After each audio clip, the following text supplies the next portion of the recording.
मित्रांनो नमस्कार.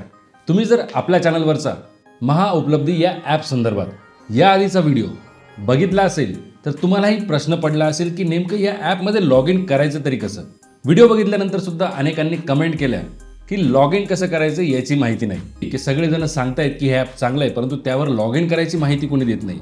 तर काळजी करू नका, आजचा हा व्हिडिओ तुमच्यासाठी फार महत्त्वपूर्ण ठरणार आहे. या व्हिडिओमध्ये महाउपलब्धी हे ॲप डाउनलोड केल्यानंतर त्यासाठी कुठली प्रोसेस करावी लागेल, ज्यामुळे आपल्याला आपला युजर नेम भेटेल, ज्यामुळे आपला पासवर्ड रिसेट होईल आणि त्याच्यानंतरच तुम्हाला या ॲपमध्ये लॉग इन करता येणार आहे. फॉर्म नंबर 16, इन्कम सर्टिफिकेट यासारखे डॉक्युमेंट्स डाउनलोड करता येणार आहे. कशा प्रकारे तुमची पेन्शनची डिटेल्स बघता येणार, सगळी माहिती आजच्या या व्हिडिओमध्ये देण्यात आली आहे. त्यामुळे हा व्हिडिओ शेवटपर्यंत नक्की बघा, कारण पासवर्ड रिसेट करण्याची जी काही प्रोसेस आहे ती फारशी सोपी मला तरी वाटली, थोडीशी कॉम्प्लिकेटेड आहे. जर हे ॲप ज्येष्ठ नागरिकांसाठी आहे तर त्यासाठी ती प्रोसेस थोडीशी सिंपल पाहिजे होती, परंतु ती थोडीशी कॉम्प्लिकेटेड आहे. कशा प्रकारे ते आपण इथून पुढे बघणारच आहोत. त्याआधी जर आपल्या चॅनलवर नवीन असाल तर अवश्य सबस्क्राईब करा, कारण ज्येष्ठ नागरिक, पेन्शनर्स या संबंधीचे महत्त्वपूर्ण व्हिडिओज आपल्या चॅनलवर नेहमी उपलब्ध होत असतात. चॅनलला सबस्क्राईब करा, व्हिडिओ आवडला तर नक्की लाईक करा.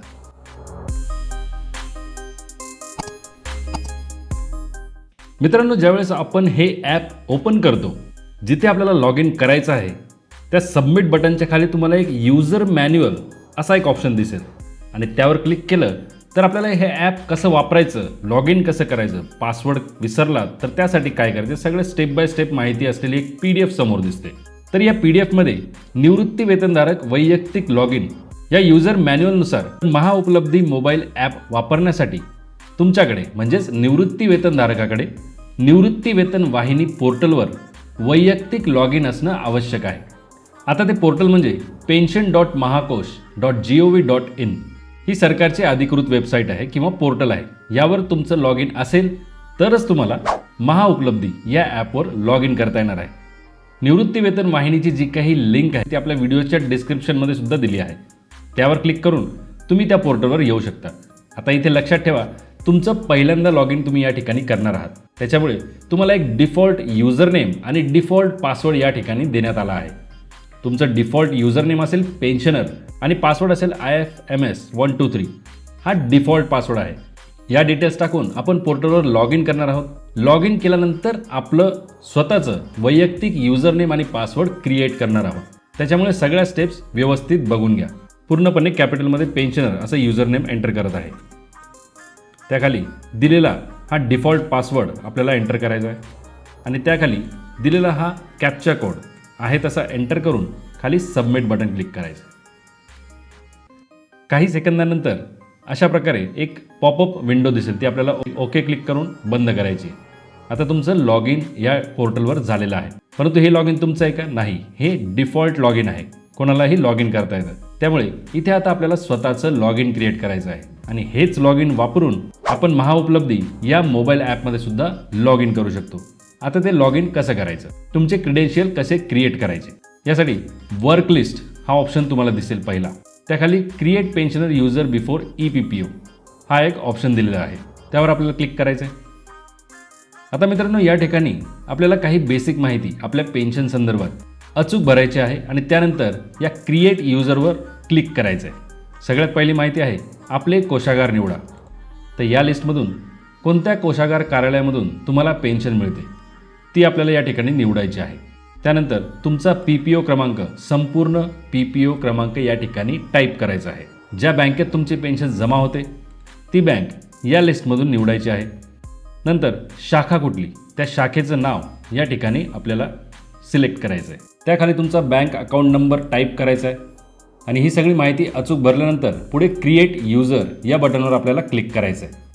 माहिती व्हेरीफाय झाल्यानंतर निवृत्ती वेतनधारकाचं नवीन युजर नेम आणि पासवर्ड लगेच स्क्रीनवर अशा प्रकारे दाखवलं जाईल. त्याचप्रमाणे ही माहिती निवृत्ती वेतनधारकाला त्याच्या मोबाईल नंबरवर SMS द्वारे देखील प्राप्त होणार आहे. म्हणजे तुम्हाला SMS सुद्धा प्राप्त होईल की तुमचा नवीन युजर नेम काय आहे आणि पासवर्ड काय आहे. लक्षात ठेवा, यावेळेस सुद्धा तुम्हाला पासवर्ड तोच मिळणार आहे जो आपण डिफॉल्ट टाकलेला आहे. फक्त आपलं युजर नेम क्रिएट होऊन आपल्याला SMS द्वारे मिळेल. आता ते युजर नेम वापरून आपल्याला तो जो डिफॉल्ट पासवर्ड आहे तो रिसेट करायचा आहे आणि आपला स्वतःचा पासवर्ड सेट करायचा आहे. यासाठी पुन्हा या पोर्टलवर आपल्याला यायचं आहे आणि खाली फॉरगॉट पासवर्ड हा ऑप्शन दिसेल, त्यावर क्लिक करायचं. आता एक नवीन पेज तुमच्यासमोर ओपन होईल. इथे तुम्हाला तुमचं युजर नेम टाकायचं आहे. युजर नेम टाकत असताना तो PEN_ आणि तुमचा जो काही PPO नंबर असेल तो एंटर करायचा आहे.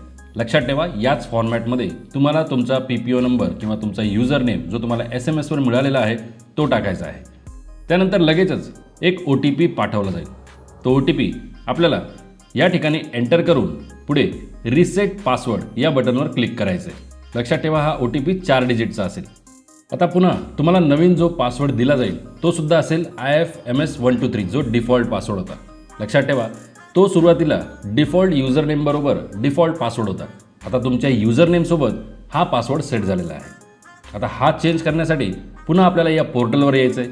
तिथे लॉग इन करताना आता तुम्हाला जो काही युजर ID मिळालेला आहे म्हणजे तुमचा PPO नंबर तो या ठिकाणी PEN_ नंबर आणि खाली जो काही नवीन पासवर्ड आला आहे, जो डिफॉल्ट पासवर्ड तुम्हाला मिळाला आहे तो या ठिकाणी एंटर करायचा आहे आणि खालचा कॅप्चा कोड टाईप करून सबमिट बटन क्लिक करायचं आहे.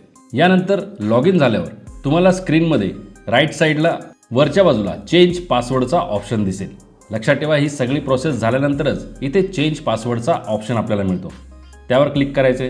पुढे आलेल्या नवीन पेजवर ओल्ड पासवर्ड, न्यू पासवर्ड आणि कन्फर्म न्यू पासवर्ड असे 3 ऑप्शन आहेत.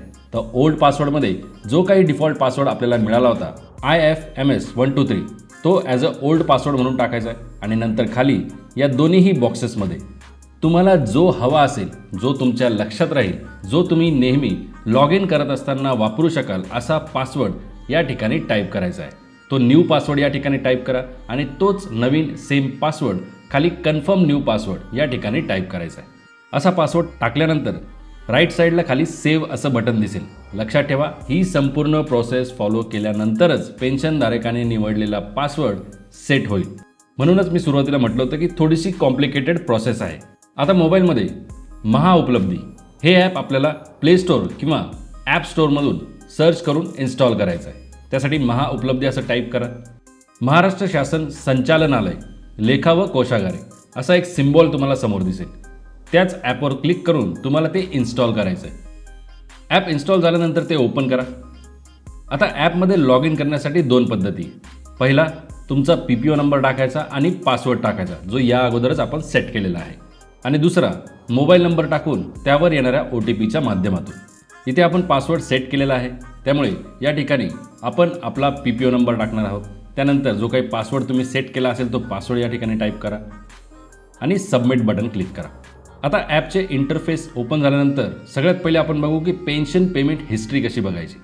मित्रांनो, या सुविधेद्वारे निवृत्ती वेतनधारकांना त्यांच्या निवृत्ती वेतन प्रदानाची म्हणजेच किती पेन्शन मिळाली आहे त्याची माहिती बघता येणार आहे. मागच्या 6 महिन्यात किती निवृत्ती वेतन जमा झालं त्याचा तपशील बघता येईल.